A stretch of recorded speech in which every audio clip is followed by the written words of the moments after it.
Энэ хооронд тушаал өгсөн хүн сарныг иж дөрөөндөө ганцаараа сууж байлаа. Комеди артны эцэгтэй асан хатагтай амбаш Райнер халцсан хүү Аксеныхоо толгойг цоцыг тэрэн сон. Тэр эмэгтэй эцэст нь ханаа гэжээ. Тэр ямар ч үнээр хамаагүй. Тэр Агнийн толгойг авахыг хүсэж байна. Дисберстийн үмэнийг ашиглан дэрэмчид өөрсдийгөө сольж цогтхойг орсдоо. Эвэлийн үнээр зөвшөөрөхийг хүссэнгүй. Тиймээс шууд цааслах тушаал өгөв. Цайс нэр чад дотор драгунууд гинт хэрэгтнүүдийг устгаж ихшв. Эпир дэрэмчид ямар ч чарчаагүй байхыг хараад эвэлийн хүртэл анхны 5 дугаар салааны уншдад ирээцэж ихшв. Өөр нэг их бөөний сам түүний зүг чиглэн бөө. Эвэлийн өвшийн аюулаас сарай гэж мэлтрав. Хоёр дахь ээлжийн бөмбөгчд ихж мөрц эвэлийн цэргүүдийнхээ аюулгүй байдлыг уртаж болохон хорох тушаал өгөв. Тэгээд тэдгээр дэрэмчид зөнд нь орхисон ч Гисберчтэд өртөж өгөх гэж байна. Эцэст нь шин цэргүүд эвэлийн багшаантай эрхийн нэгдэв. Одоо 5 дугаар салаа нэгдсэн тул тэд энэ дамшиг газраас гагц замыг олох ёстой. Тио тэднийг их бөөний хашийн эсрэг зөвхт гадна талын хан руу чиглэхийг санаж болгов.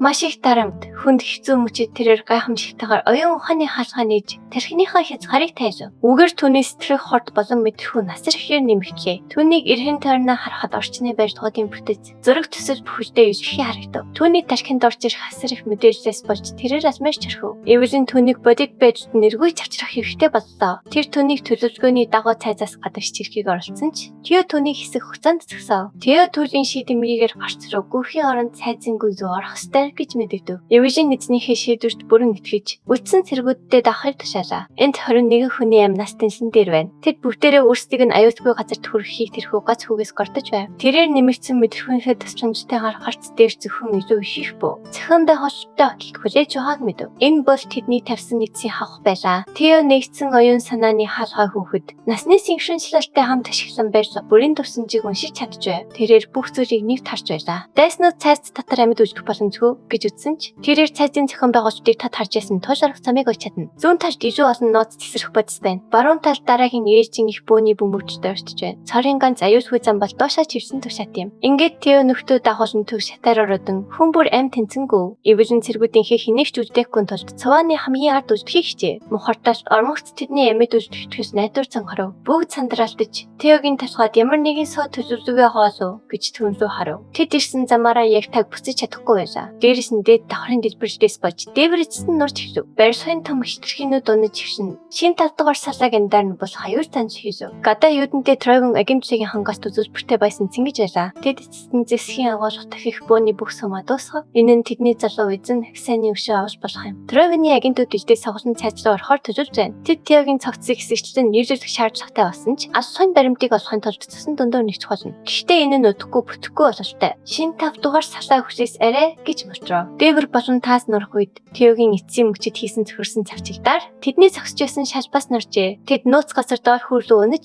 дахиад тэдэндээ асгасан дэрэмжтдээ таарав. Кео коридорын цааны илүү гүн задгаа цай байгааг анзаарсан учраас хүн бүрийг энэ зөвлөө чивжүүлсэн юм. Тэрээр дэрэмжтийн цааныг хараад ган сараачтай газар доорох шарамгойч харав. Хоригдлуудын дунд Ахмад сурагчсан байлаа. Мэдээж эвэлний цэргүүд үйлдсэн хоёр дэрэмжийн хоёрыг амархан устав. Бүр хулкас үүнийг өөрөө хийсэн юм. Эвэлийн юу болсон тухай товч мэдээллийг Ахмад сунаас авсан. 50-уулийн төв төвчөө энэ бүх төлөвлөгөөний ард байсан гэж хин санах үлээ. Анхны 5 дугаар салаа гавлаасаа мулгэрсэн ч кемчих баярсангүй. Өвхөн өрөөч мөн ажилтгийд бүгдээрээ мөчөө алдсан байв. Эвэлийн энэ урагштад эд Драгон гар бие орцсон дах гэж сэжижсэн ч ийм хэмжээний дотоод хувигдан болно гэж хизээч төсөөлөөгүй юм. Тэр ношнууд өөрсдийн овгийнхнийхоо эсрэг иждээ өргөжээ. Энэ бол их орноосоо урвсан хэрэг бөгөөд урвсан явцыг хамгийн хатуу шийдвэрлэж шийдэх ёстой. Ахмад эссэн залуусыг ойлгож байсан ч хариу үйлдэж үзүүлэхтэй боломжтой байхыг анхааруулв. Дайснууд тэнэг биш. Тэд үүний нэгингүй төсөөлсөн байна. Хязгаар салхимаас хүн хүчээр тэдэнтэй нүүр тулах нь хэцүү байх болно. Одоохондоо тэд ойрцоо байрч буй харцаас багийнхан мэрийг бих арга замыг олох ёстой. Хинч тэдэнд туслахаар ирээгүй хан дайсан ойрцоо нуугдсан харцаас агентуудыг ажиглын устгасныг иштгэж байна гэж Тио үзв. Итгэж найдваргүй мэд санагдаж болох ч орхоод түнд төсөвлөгөө бий. Драгоны агентууд бөмбөгчдөд өөрсдийн ашиглаад хаях үг хүртэж болохыг оршсон. Тэд төгс нуун дарагдуулахыг зорж байна. Энэ нь тэд гол байнуудынхаа өвчийг баталгаажуулахаар ирнэ гэсэн үг юм. Тэд цэцнүүдийг нэгж хаях зураа ястаа тэмдэглэх болно. Морин цэргүүд үүнийг өөрт ашигтайгаар ашиглаж өөрсдийн оттыг төсөвлөн дээд давхрын нурангид нуугдаж болно. Тэгж байж тэдэнд байдлыг эргүүлж боломж олно. Ахмад эсвэн залууг анхаарчтай ажиглав. Тэрээр Тиог саяхан оюун санааны хаалгаа нээснийг мэдэж чадсан бөгөөд энэ нь тэн залуу насанд гайхалтай амжилт байлаа. Тэр өөрийгөө хөшөрч байна хэмээн харамсав. Тэрээр ийм өчүүхэн хэмэрхийн өмнө цагаасаа эрт бууж өгсөн байлаа. Шинэ үеийнхэн ухаалаг байгаа сайн хэрэг.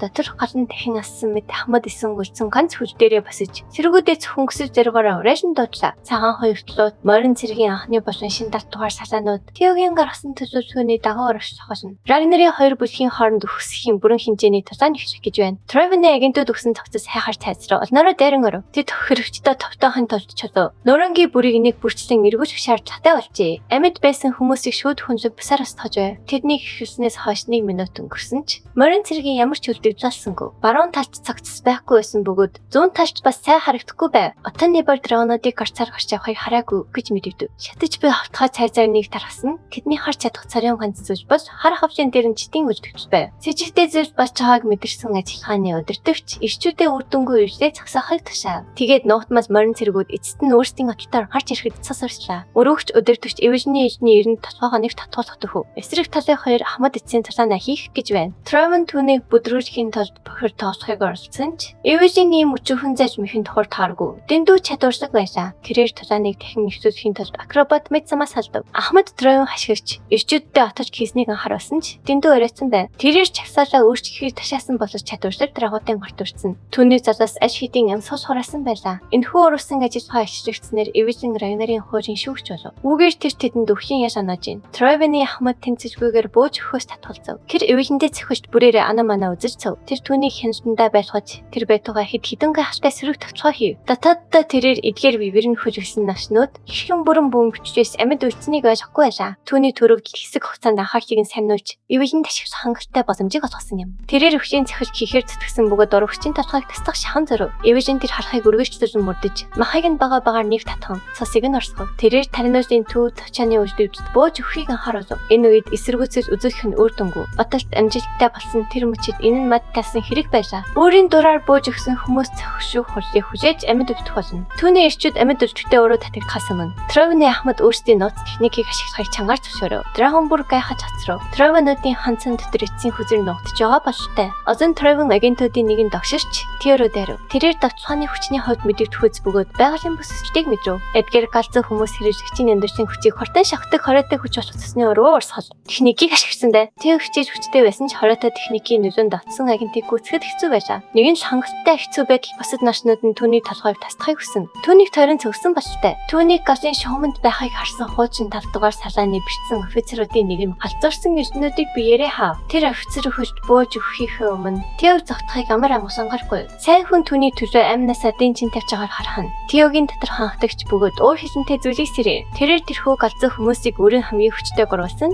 логийн хомс техникээрээ зөвхөн. Завшаа эзэн өөрийгөө улам шахан оюун санааны халгаа ашиглав. Тэрээр ертөнцийг удаашруулсан хөдөлгөөнөөр харж үлэмж хүчтэй хідэн 10 галзуу хүмүүсийн байшлыг шууд тэмдэглэв. Тэрээр өмнөхөөсөө ч илүү хүчтэй гурвалсан логийн хомсыг гаргахад түүний нөхдөсөө зайлсхийж дайснуудаа бүрмөсөө устхан эдрэтэ чийж дургшлав. Энэ бол хашир дайчдыгч гайхшруулсан хүч чадал ур чадварын үзүүлбэр байлаа. Тоос замхрахад цайзан газар дээр сүүлийн амш мөнөд үлджээ. Амьд үлдсэн царийн ганцар хүч бол Тровны ахмад байв. Гэр бүжийнх нь гай болсон амтэн ийм хүчрхэг бошныг хараад ахмад амь насаараа дэнчинтэйсэн ч хамаагүй Теог бошинд болохыг туйлж бүтээ зарив. Ахмад өөртөө цэсний өргөө урсгал техникийг хэрэглэж тайсан сам шиг хурдаж гişв. Энэ хооронд Теогийн салааны халах зэргүүд хэрэггүй зүйлхийн зүгээр гайхан зогсож байв. Тео оюун санааны хаалгаа хэтрүүлэн ашигласны дараа ухаантайгаа өрхийн тулд тэмцэж байна. Энэ түвшний хүч болон нарийн ажиллагааг чөлөөлөхин түүнд үр дүнтэй ашиглахад дэндүү практик бус хэвээр байв. Байдлыг улам дордуулсан үлдсэн галзуу салиутай нэрийн амьдарч ингэрч хүчээ. Секунд бүрээр шатан ууртай салиу шиг бууж ирэх гэж байна. Тровны үнэн чалбат учраас тэрээр хэрэгтэй бол залууг там руу чирээд чамаагүй авч чадна. Тео хамгаалалтын хөдөлгөөн бэлтгийг оруулсан ч өмнөх дайштаас нь болж манай танхим нь өсгөрсөн байв. Энэ хүү үнэнч дагагч манай танхимаа дэлбэлэх шинж тэмдэг үзүүлж байна. Тэрээр өөрийгөө зайлаачлан бүх бүснүүд дэлбэлэх гэж байна. Азар Теогийн альбом эсний анхны сэвлэн мэдснээ хамгаалахаар энд иржээ.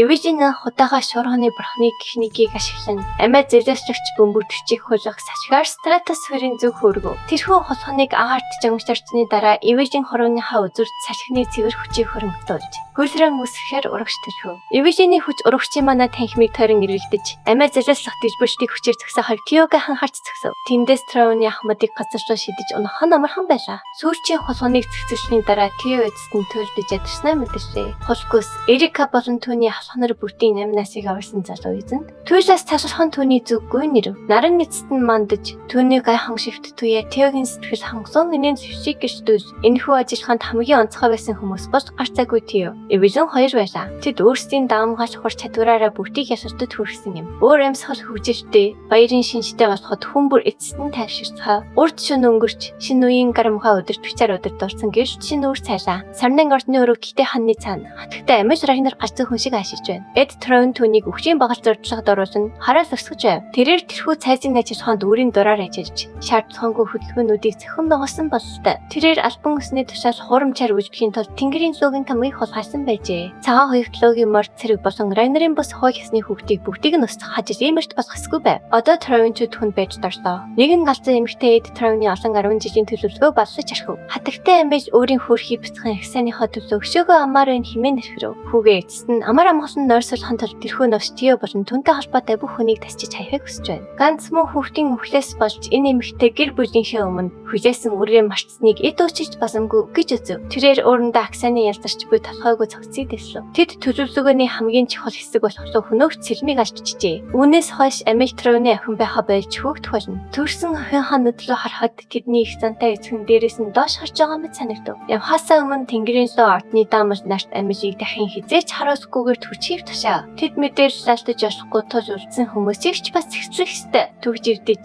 матаг тах гэж байгаагаа ухаарсан Амиж тухайн орж өршөөл ирэнгүй. Эд Троуны нэрдөө бүрхэмлээ тайлахын тулд ордон дэсэн бүх даамжийг хэлбэрхэн устгаж ирхв. Түүний юм байсан төжүүлсэн төрийн эргэлт одоо ингээд нөр бодоод үзэж түүний сүүлийн үеийн бүтээгдэхүүн гоч шалтгаан нь ганцхан наш болох Тио Рагнар юм. Тэнгэрийн зуу тэр хөвгийн дотор эргэтнээр гараа засахыг зэсэн ядаа хүлээж байна. Анхны даалгавар нь амжилттай болсноор Тио эцэст нь алзаа шалгах баг зэрэг цар завтай болов. Тэрээр эмэрт замбраагүй байдлын дундаас хөнөөгч бахимог сэлмийг алсан бөгөөд энэ нь одоогоор лацчихсан байгааг мэдэв. Тэрээр сэлмийг барьж мэдрхийг оролцсон боловч энэ нь түүний гарыг шууд төлөв. Тио хүчтэй цавцгаангүйд мэдрхтэй сэлмийг унгахаас өөр аргагүй болжээ. Үүнээр зүгээр ч 100 хөнөөгч гэж нэржээгүй юм. Үүний шин чанар нь Рагнарын цастай бүрэн эсрэгцэн. Ширвтэн нууцыг нь тайлж чадвал үүнийг эзэмшиж магадгүй юм. Мистикүүд бол Басар эртний домогт үеийн үг залхамжлаж юм. Тэд зэрэглээ мэт бөгөөд хинийч гарт тэр бүр ортгүй. Үүнийг олж аваад түүжээг нь тайлж өгөх эзэмшигч нь яг л тэр үеийн баатрууд шиг ер бусын хүчийг олж чаддаг. Эдгээр нь төрхийн яцыг өөрчилж чадах домогт зөөсөн юм. Тиогийн өмнөх амьдралд Эд Троуны мистик баямунгийн нууцыг олж мэдсэн байдаг. Тухайн үеийн түүний хөдөлгөөнийг иргэн санахад Тио Тэнгэрийн луу яг хаан жинхнээсээр дэширснийг хатарч бай. Тэрхүү нууцыг тайлахаар тийшээ очих хүртэл бажман гэрдөө имэнтэр дотор хөвтгээс өөр аргагүй. Хаалга тогшигч чимээ Тиогийн бодлыг таслав. Энэ бол эвэжин байлаа. Шүн дээрээ болсон ч тэрээр яаштай хөсөр тавчжээ. Командлагч Тиог аж болох хортон уулзахыг хүсэж байна. Жожос Рагнарын альбан өрөөнд мэдчихгээд гişгүүлсэн ч өөр юм сал хүнд байлав. Түүний өдөөс харан сухмад тренер исэн заdur тайлах тухай яриаг сөглөө. Өвөн мөнийг хэлхээсээ ч ичиж байгаа ч өмнөх даалгаврын үеэр хөлөө болон өөрийн Вевен Роснентыг алдсан морт цэргээс хад хангалттай шалтгаан мэт санагджээ. Тэрээр хөвшөрч ордын шигээ хүчтэй байха болсон юм. Үлдсэн амьдралынхаа хугацаанд тэрээр төрсэн нутагтаа бацаж өөрөөсөө өмнө атсан тоо тамшгүй олон нөхдөд орсохыг хүсжээ. Зөрүүд өвгөний бодлыг юу ч өөрчилж чадахгүй жожос гадарсан тул Ахмад Исоны задаг тайлах хүсэлтийг зөвшөөрөв. Цагаан угзуураа өвгөн тэрхүү суушин цэрэг Тио Рагнарын тухай сэдвийг хөндөв. Тэрээр хүү хэдийнэ оюун санааны хаалганаас нь талаар дамжууллаа. Түүний шин нод жирийн хүмүүсийг ер бусын хүмүүсээс тусгаарчдаг ханыг таасныг сонсоод жожос мэдээж баяртай байв. Исун тэрхүүг анханасаа оюун санааны хаалганд нээлттэй төвдөг төрөлхийн уяастай суднуудын нэг биш гэдэгт итгэвчтэй байна. Тио өөрийн хичээс төвлөр тэрхүү гацааг хүчээр нээсэн гэх тодорхой шинж тэмдэгд байгаа. Энэ нь түүний хүчнээсээ асар том төлөлтийг туулах гэж байна гэсэн үг бөгөөд магадгүй. Түүний төсөөлж чадахгүй хэмжээнээс том дах болно. Тиогийн хорцтой хөгжлийг үргэлжлүүлэхийн тулд тэрхүү том савыг дүүргэхээр жожос сэтгэлд хөдөлж байна. Энэ бол Исваны сүүчийн иштгэл бөгөөд өвгөн хүний залуу үедээ хийшгүй байлаа. Одоо Ксандах морт цэргийн ирээдүйг хөгжүүлж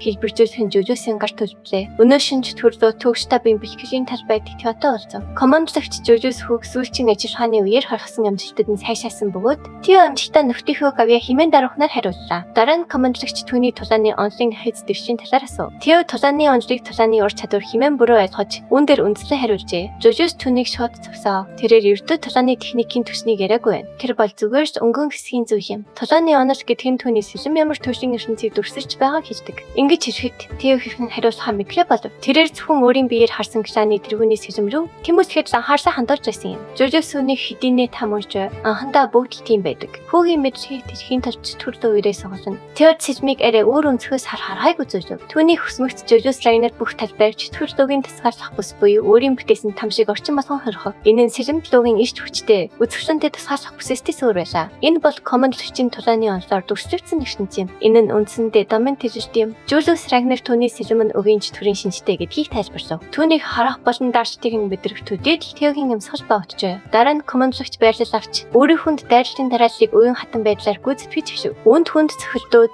үхжийн гинний эрвчтүүд, хүчтэй хатгалтууд болон янз бүрийн үхжийн цохилтууд багтаж байлаа. Командлагчийн ур чадвар, хүч чадлыг хараад Тео Эдис биширшийг зэрэг мэдрв. Хангалттай ирч хүч хуримтлуулсны дараа Жужус Райнер өөрийн ертөнцийг бүт нэргэж хөрөн улаан давалгаа босгов. Энэ нь Теог хүрээжин авч түүнийг ямар нэгэн ойлгомжгүй зүйл давтан хавханд орсон мэт арчаагүй байдалд оруулав. Жужус Райнер дарааллаа дуусхан давалгааг замхруулж чөтгөр зүгийн тулааны онцлоос юу ойлгож чадсныг нь Теогоос асуув. Тэрхүү мэдрэмжийг дүрсгэхийн тулд Теогийн хийж чадах царын ганц үг нь хүч чадал бас үлбэ. Тэр хол зөрөөгүй юм. Үнэн дээр тэр яг голыг нь чиглэв. Хүч чадал, сүрж болж чөтгөрийн урлагийн мөн чанар юм. Энэхүү ойлголтууд нь шууд бөгөөд зөө савнгийнх байдаг. Хугарах байсан ч хамаагүй 90 цамдаа таарсан бүхнийг дайран өнгөрөхийг ирмэлцэж шалгуу шугамар зүсдэг. Энэхүү сүдвч хүчний тесрэлт нь командлагчийн сэлэмний урсгийн үндэс зөөр юм. Тэрээр өхшийг өөрийн биеэр харуулдаг. Үүний эсрэгээр Жужус чавхны цэцэг цэрнээс Тео юу ойлгож авсныг асуув. Тэр үнийг чамирхсан бөгөөд үзэсгэлэнтэй хэмээн тодорхойлов. Жужуст энэ хариулт хангалттай санагдав. Хатагтай чавхны цэцгийн сэрм нь юуны мөн чанарыг агуулдаг вэ гэвэл энэ бол эцэстэй амьдрах юм.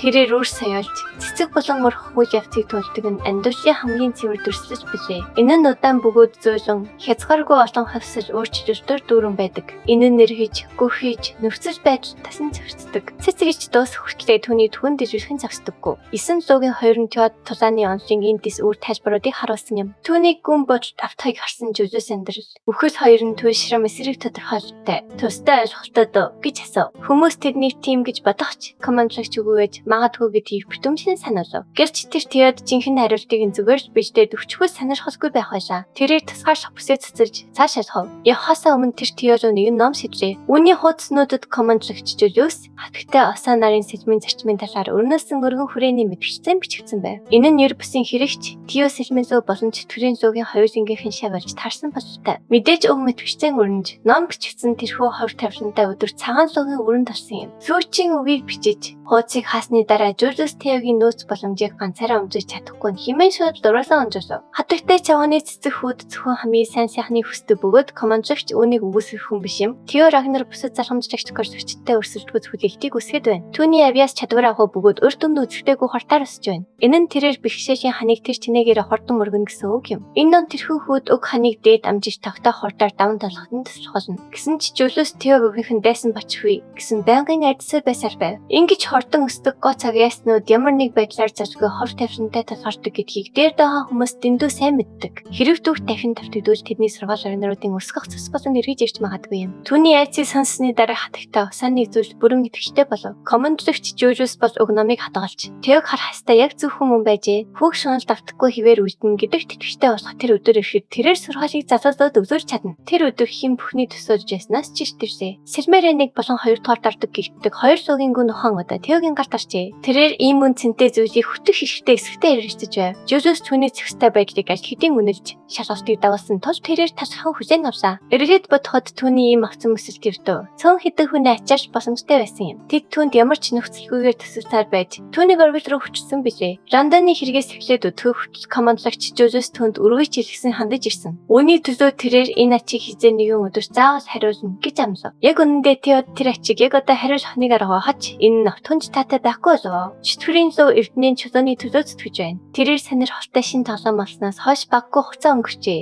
Мэдээж ном төс болохч жинхэнэ өвчтөй хичээж яг одоо эхэлж байна. Эвэжин эзнийгээ өрөвдөн хажуунаас нь харцаа бурууллаа. Тэрээр явхаасаа өмнө тулааны талбарыг төвчхээ мартсангүй. Тэрч байтугай дахин уучлалт гуйнга халахыг гаднаас нь гинжээч цаашлав. Энэхүү томлолноор мань тохирч зогссонгүй. Гинж малтарч хаал хоныг пит эвэжин үр дагаврыг нь олж харав. Түүний цогцов залуу эзэн ганцхан шөнийн дотор бүтэн дэнийг тулаад хараад ирсэн мэт харагдаж байлаа. Үйл явдал усан мөрчинжиж эсрэхтэй мөч ойртож байна. Дараагийн хэсэг бүх зүйл эрэлт хийн. Дараагийн хэсгийг бусдаас төрүүлж хамгийн ихэнд үзхийг хүсүүлдэг шивцэндих төрийн банкны данслуу 5,000 төгрөгийн хандив хийгээрэй. Тэгвэл дараагийн хэсгийг тань нин даруй гаргаж өгье. Таалагдсан бол лайк дарж, сувг сумын заавал бүртгүүлээрэй.